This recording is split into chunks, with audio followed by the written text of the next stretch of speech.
Bom, continuando então a falar sobre a NBC-TG 16, vamos ver agora os critérios de valoração de estoques, né? Então, como eu vou valorar o meu estoque, né?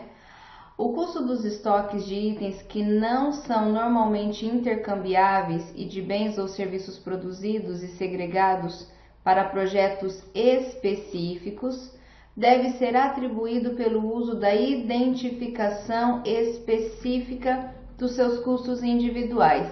É o famoso custo específico, tá? Então, quando a empresa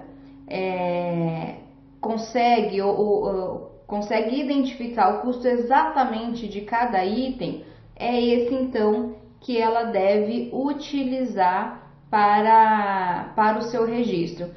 Isso aqui, pessoal, é importante ficar claro. O custo de aquisição, nós já falamos, né? O custo para registrar, para dar entrada em um item em estoque, nós já falamos. Então, é todos os valores necessários para colocar aquele item à disposição da empresa. Então, vai ser o valor da compra, o frete, o seguro, enfim. Isso aí nós já falamos e também falamos quando há necessidade de transformação e outros casos. Mas agora a gente vai falar sobre a identificação do custo de cada item dos estoques, os critérios de valoração. Então, nós sabemos registrar a entrada, mas e agora? Como que eu vou valorar cada item? Então, quando for possível, quando tiver produtos particulares, né, projetos, algo específico, a empresa deve utilizar então a identificação específica, o custo específico, para ela saber, por exemplo, uma empresa que trabalha com obra de arte. Então, quando ela vende uma determinada obra de arte, ela identifica exatamente o custo daquela obra de arte, certo? A identificação específica do custo significa que são atribuídos custos específicos a itens identificados no estoque. Este é o tratamento apropriado para itens que sejam segregados para um projeto específico, independentemente de eles terem sido comprados ou produzidos, né? Então, tanto faz se houve o registro pelo custo de aquisição no início ou a transformação, a gente identifica o custo exatamente de cada item do estoque. Porém, né, isso não é muito comum. Quando há grandes quantidades de itens de estoque que sejam geralmente intercambiáveis, vendidos, movimentados, consumidos, a identificação específica de custo não é apropriada, né, quando a gente tem uma grande quantidade de custo.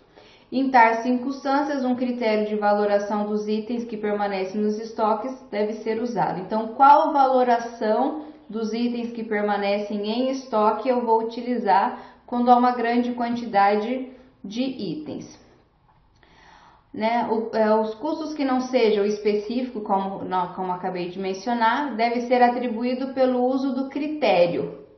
Primeiro a entrar, primeiro a sair. Lembra o famoso PEPs?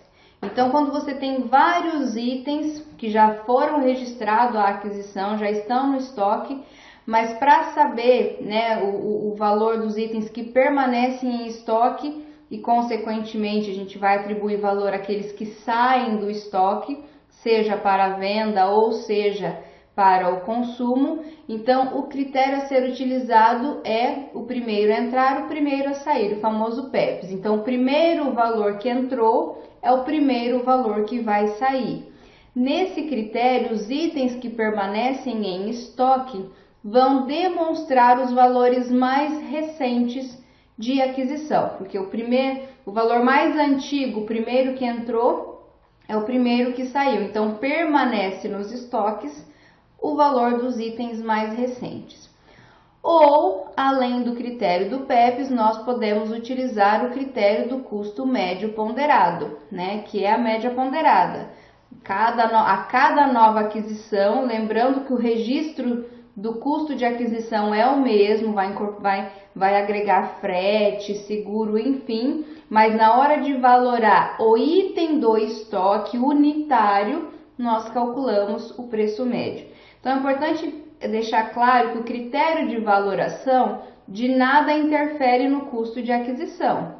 O custo de aquisição é o valor que vai ser registrado pela compra. Mas como avaliar, valorar, melhor dizendo, cada unidade do meu item em estoque? Então, nós podemos utilizar o PEPs, que nós vamos utilizando os valores mais antigos, como sendo os primeiros a sair do estoque, ou calculamos a média. Então, é o famoso, os métodos de avaliação de estoque,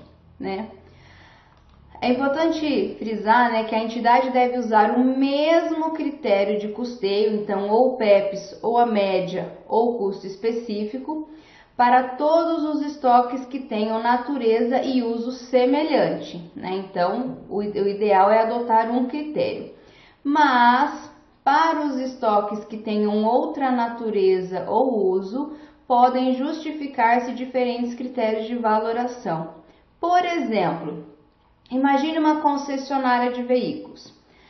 Lá ela vai ter mercadorias para revenda, então ela vai ter um carro, ela vai ter ela pode também ter peças, então são itens que ela vai vender.